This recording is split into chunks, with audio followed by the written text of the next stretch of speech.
Well, hello, everyone. Yeah. Are you excited? Are you pumped? Are you geeked? No, you're just looking at the geek. That's right. All right, anyways, let's make sure this microphone works. Big, ugly piece of crap. Probably time to invest in a better one, don't you think?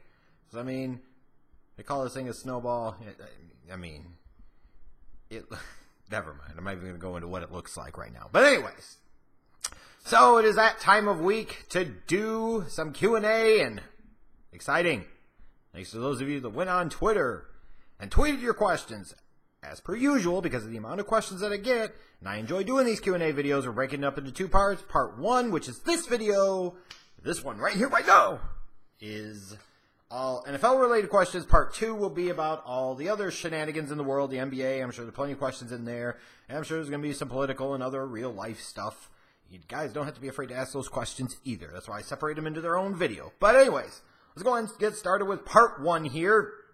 Chase Gosney kicks us off by asking, who do you think is the most underrated and or overrated football Hall of Famer? Great, excellent question.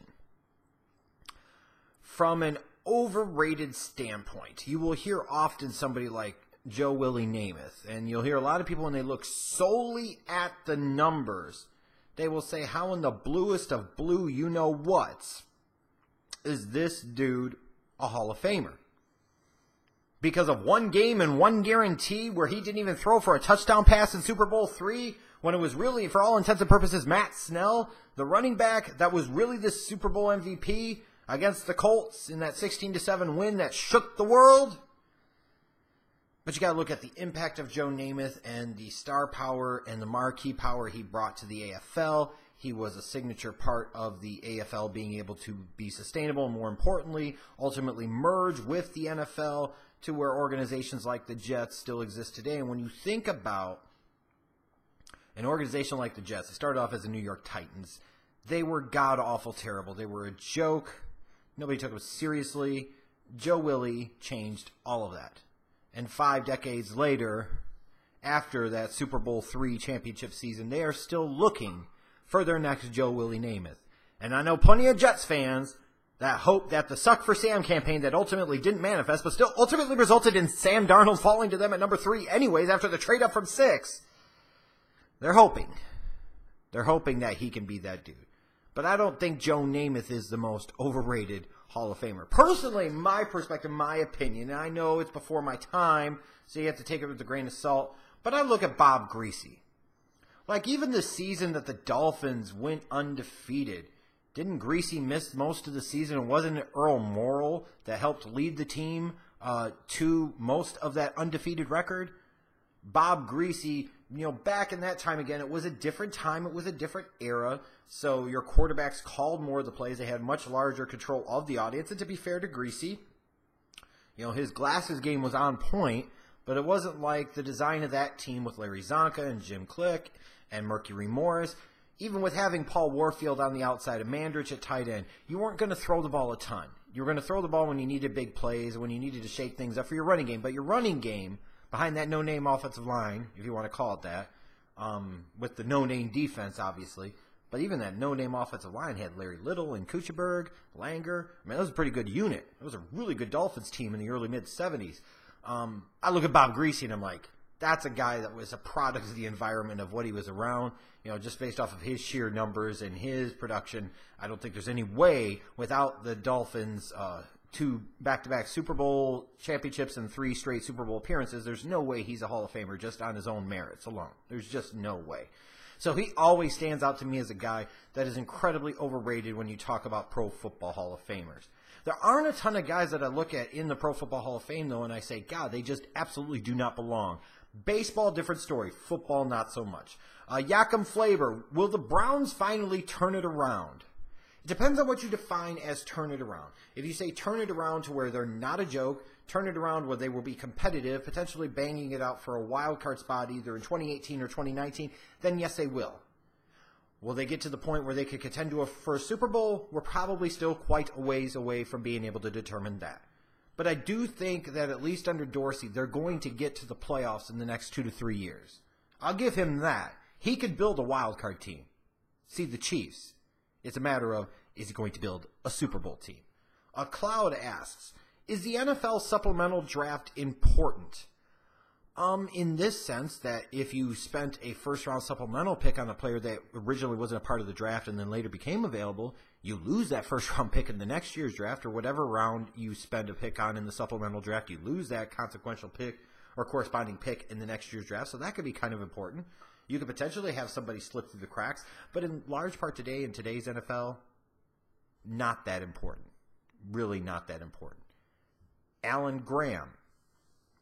Is success for the Chicago Bears in 2018 measured more based off of even if Mitchell Trubisky plays well but the Bears don't win many more games, or more the Bears making the playoffs even if Trubisky kind of struggles?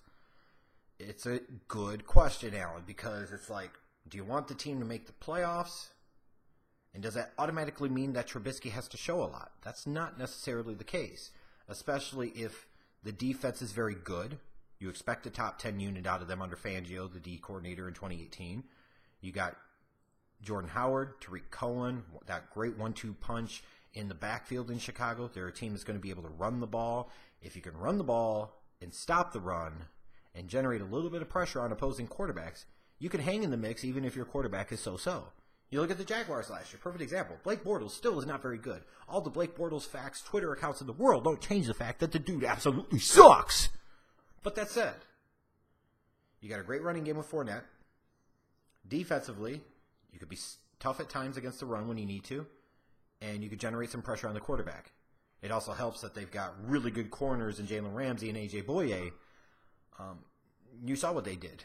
They went to the AFC Championship game and had a double-digit lead up on the Patriots in the fourth quarter on the road in Foxborough in January. That's impressive shit. I don't care what you say. But as far as getting back to the heart of your question, Alan, which is more important? I think long-term it's more important for Trubisky to show that he can be that dude, not that they just get to the playoffs and he happens to be along for the ride. Because long-term, the organization sinks or swims solely based off of the development and success and or failure of Trubisky. It's about him now. That's the most important thing. If you told me Trubisky was great, but the defense was so-so and this team fished 7-9, I feel a lot more positive about the future than if the Bears go 10-6, sneak into the wild card in a tough NFC, but Trubisky looks like a maybe just slightly better version of Blake Bortles, and I don't feel as good about the future. So that answers your question. The Hype asks, do you buy the Deshaun Watson hype, or is he just another RG Now, don't get me wrong. Watson showed something in his 6 starts. He also had 6 starts. Coming off of a torn knee, even when he did play well, the Texans were still only, 3-3 in those 6 starts? The hype train for Watson off of a small sample size, and I think it's a little easier to get excited about that small sample size, we need to pump the brakes just a little bit. Clearly there are flashes. Clearly there is something there. But you need to know that he could actually stay on the field for an entire season, and frankly at times you need to know that he could be a little bit better. As we focus on the spectacular big plays with Deshaun Watson and not some of the mistakes and poor plays that he had. I want to believe in the kid. We will see, but people need to calm down on it just a little bit, honestly. Zach Powers, any tips to help me win my fantasy football league this year? Well, I think there was a video on this channel from a few years ago, fantasy football do's and don'ts, that's still somewhat applicable today. A couple of things. Don't be so stuck on taking running back in the first 2 rounds. That's a dumb draft strategy.